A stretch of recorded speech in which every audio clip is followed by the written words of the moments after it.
¿Alguna vez te has preguntado qué ocurre cuando nuestra mente se expande más allá de los límites de lo cotidiano? En un mundo donde buscamos respuestas a lo trascendental, los estados alterados de conciencia han sido la puerta hacia lo sublime, lo místico y lo desconocido.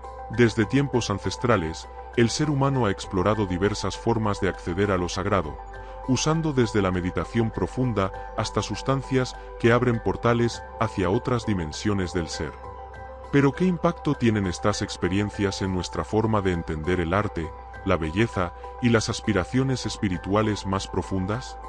Hoy vamos a adentrarnos en un terreno fascinante, el vínculo entre los estados alterados de conciencia y la creación artística, la espiritualidad y el deseo de trascender. ¿Podemos realmente negar el impulso humano de buscar lo trascendental a través de experiencias que desafían la realidad convencional?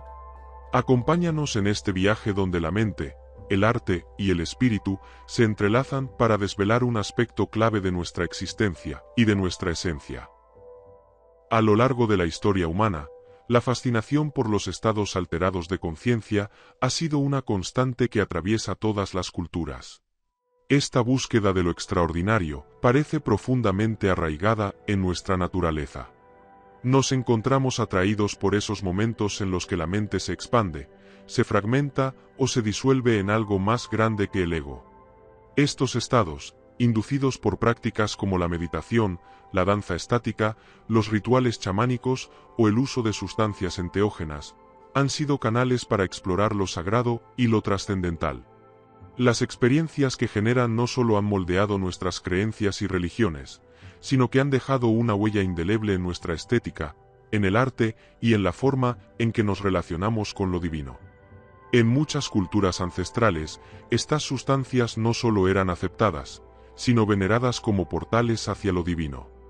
Su uso estaba integrado en los ritos religiosos y espirituales, considerado un vehículo legítimo para comunicarse con el universo, los espíritus o las deidades. Al negar la experiencia personal de lo trascendental, también hemos negado la diversidad de lo sagrado.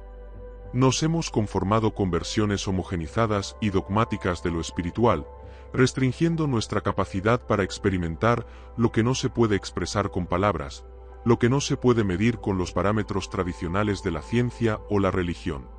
Tal vez hemos perdido la capacidad de ver la espiritualidad como un viaje individual, íntimo y único. Esta fascinación humana con lo trascendental no sea más que un recordatorio de que nuestra búsqueda de sentido no se limita a lo que podemos ver, tocar o entender, sino que también abarca esos momentos en los que la conciencia se deshace y algo mayor se revela ante nosotros. Los chamanes han abierto portales a realidades que trascienden lo visible y lo conocido, buscando respuestas en los rincones más profundos de la psique y el cosmos.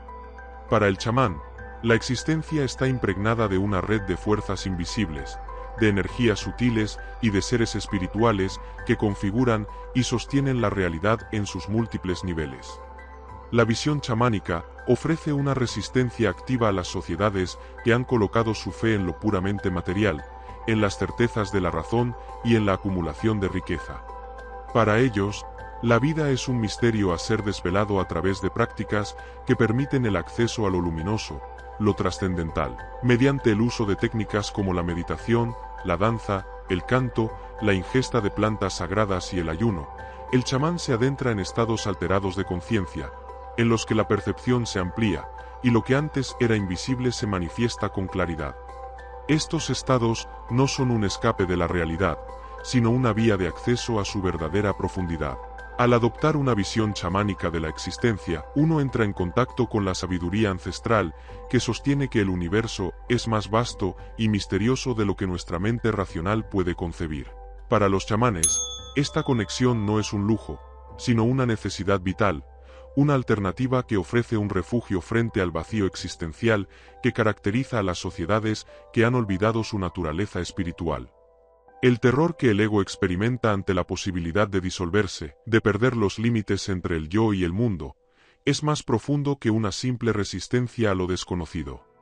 Este temor es un reflejo del rechazo de lo que la cultura dominante considera amenazante, lo femenino, lo exótico y las dimensiones trascendentales de la existencia. La cultura dominante ha encontrado en el ego una herramienta útil para mantener el orden y el control. Al fomentar la identificación con un sentido rígido de individualidad, ha logrado construir sociedades que valoran la competencia, la acumulación de poder y la separación del individuo respecto a su entorno. Los estados alterados de conciencia representan una amenaza porque nos confrontan con la posibilidad de que el yo no sea una entidad fija y separada, sino una parte de un todo más grande, dinámico y en constante transformación. Al disolver el ego, estos estados nos invitan a explorar dimensiones de la existencia que trascienden las fronteras establecidas por la cultura dominante. La leyenda primitiva de cultura comienza en el jardín del Edén, en el instante de comer el fruto del árbol del conocimiento.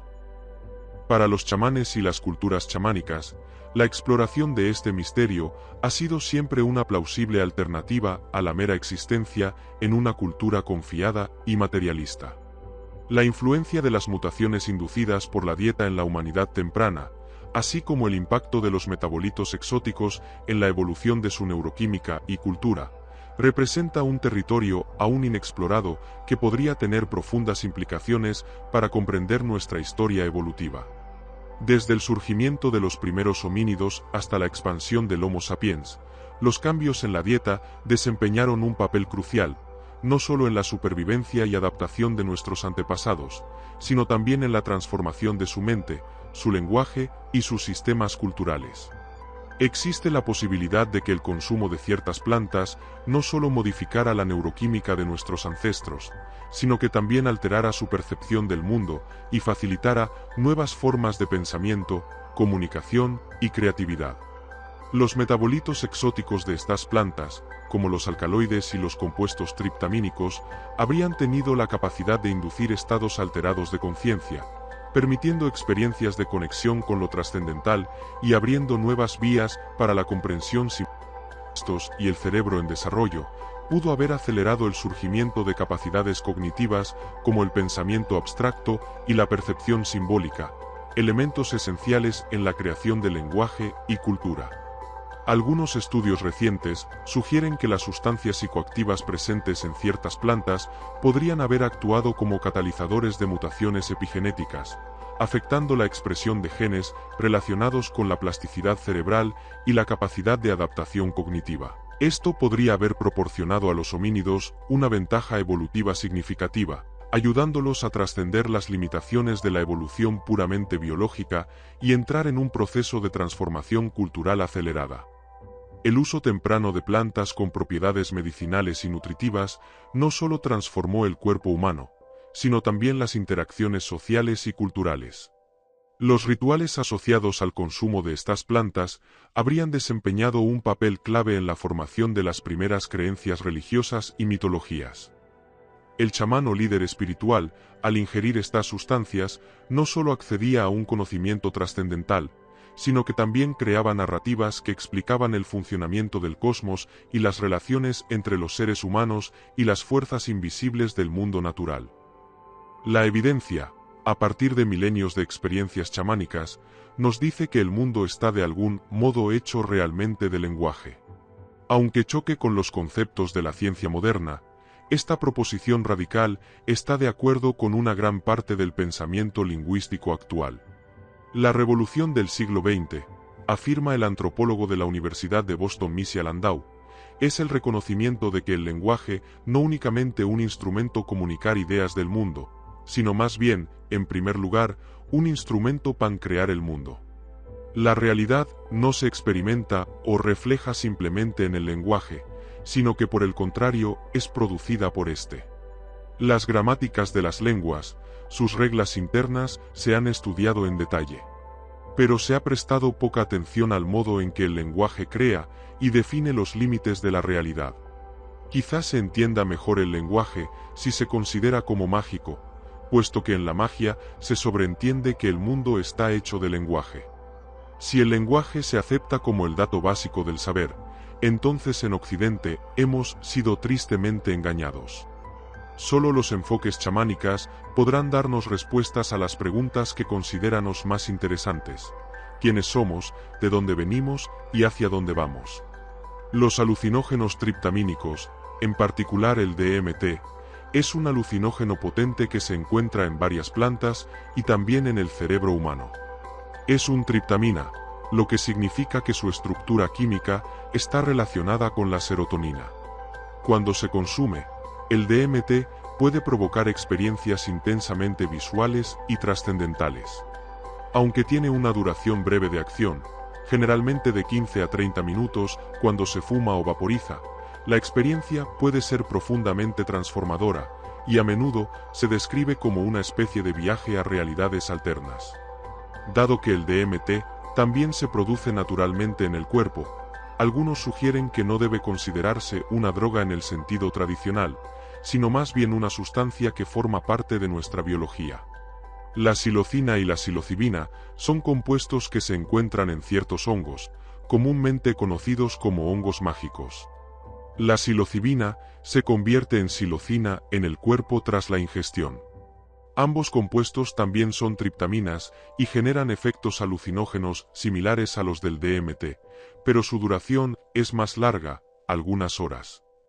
Las experiencias con psilocina y psilocibina pueden incluir alteraciones de la percepción, cambios en el estado de ánimo y visiones intensas. Tanto el DMT como la psilocina, la psilocibina, provocan efectos visuales profundos, aunque la experiencia con DMT es típicamente más intensa y breve. Se considera que el DMT y la psilocina, la psilocibina, los alucinógenos triptamínico tienen un bajo potencial de toxicidad, lo que significa que en general son seguros en términos de efectos fisiológicos adversos.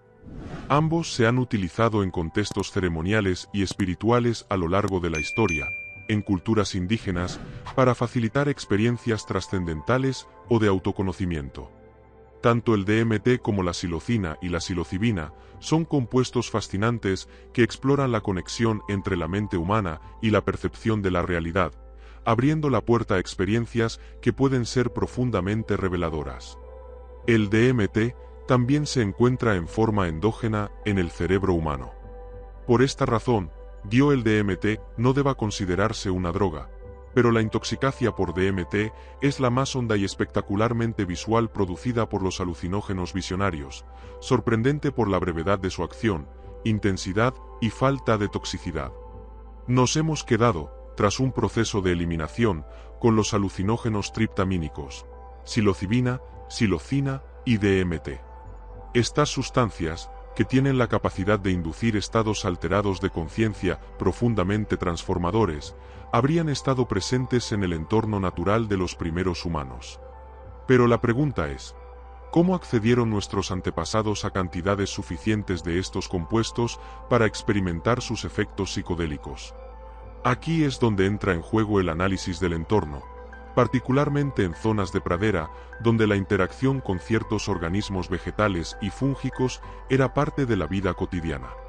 En este contexto, los triptamínicos podrían haber sido hallados en dos tipos de fuentes: los hongos que crecen en excrementos, conocidos como hongos coprófilos, que contienen psilocibina, o ciertas hierbas que contienen DMT. Estas plantas y hongos coexistían en los paisajes donde los primeros homínidos vagaban, buscando alimento, refugio y nuevas experiencias. Sin embargo, existe una diferencia clave entre ambos en términos de accesibilidad y efectividad. La psilocibina y la psilocina, presentes en algunos hongos, son alucinógenos relativamente potentes que, incluso en pequeñas cantidades, son capaces de inducir profundos estados de percepción alterada. Estos hongos, que suelen crecer en excrementos de animales herbívoros, podrían haber sido fácilmente encontrados y consumidos por los primeros humanos, quienes en su constante búsqueda de alimentos podrían haber experimentado sus efectos psicodélicos de forma accidental o intencional. El DMT necesita ser transformado o extraído de una manera que esté más allá de las capacidades técnicas de los primeros humanos. Si el DMT no estaba en un extracto concentrado, las hierbas que lo contenían no habrían proporcionado suficiente cantidad del compuesto para inducir efectos psicodélicos significativos. Sin la presencia de inhibidores de la monoaminooxidasa, MAO, que permiten al DMT ser absorbido eficazmente en el cuerpo, Es improbable que las primeras sociedades humanas pudieran haber obtenido efectos alucinógenos sustanciales simplemente a través del consumo de estas plantas en su forma cruda. Aquí es donde el proceso de eliminación nos lleva a una conclusión lógica. Si los metabolitos triptamínicos, como el DMT en plantas, no podían ser aprovechados completamente sin una preparación más avanzada, es razonable sospechar que el origen de las experiencias psicodélicas de los primeros humanos estaba más probablemente relacionado con hongos que contenían psilocibina. Estos hongos, abundantes y accesibles, habrían proporcionado una vía directa y eficaz para experimentar los estados de conciencia alterados que marcaron el comienzo de las exploraciones místicas y espirituales. Es fascinante pensar que, a través de la interacción con el ecosistema, los primeros humanos descubrieron las propiedades de estos hongos. En un entorno de praderas, donde los excrementos de animales herbívoros eran una parte natural del paisaje, los hongos coprófilos que contenían psilocibina crecían con facilidad. Estos hongos no solo proporcionaban una fuente de alimento, sino que además ofrecían una puerta de entrada a realidades desconocidas. La importancia de estas experiencias psicodélicas en la evolución cultural y espiritual de la humanidad temprana no puede subestimarse. Los estados inducidos por la psilocibina no solo alteraban la percepción sensorial, sino que también afectaban el sentido del yo y la relación con el mundo. Este tipo de experiencias habría alimentado el desarrollo de mitologías, rituales y creencias que dieron forma a las primeras culturas humanas. Así, por un proceso de eliminación, hemos llegado a la sospecha razonable de que los hongos, y no las plantas que contenían DMT, fueron los protagonistas en la relación temprana entre los seres humanos y los estados alterados de conciencia, fuera del flujo de la evolución animal, y en su introducción a la rápida transformación del lenguaje, la cultura y la espiritualidad. Estos hongos fueron el catalizador para una serie de cambios neuroquímicos y culturales que sentaron las bases para el desarrollo de la conciencia humana tal como la conocemos. La búsqueda de lo sagrado, lo sublime y lo inefable parece estar enraizada en nuestra esencia, y tal vez, el verdadero arte de vivir radique en saber integrar estas experiencias, ya sea a través de la contemplación, la creatividad o el encuentro con lo divino en el día a día. Al final, lo importante no es si buscamos lo trascendental a través de lo convencional o lo extraordinario, sino si estamos dispuestos a abrir la mente y el corazón para conectar con algo más grande que nosotros mismos. Gracias por acompañarnos en este viaje hacia lo más profundo del alma humana. No olvides suscribirte y compartir tus pensamientos en los comentarios. Nos vemos en el próximo programa.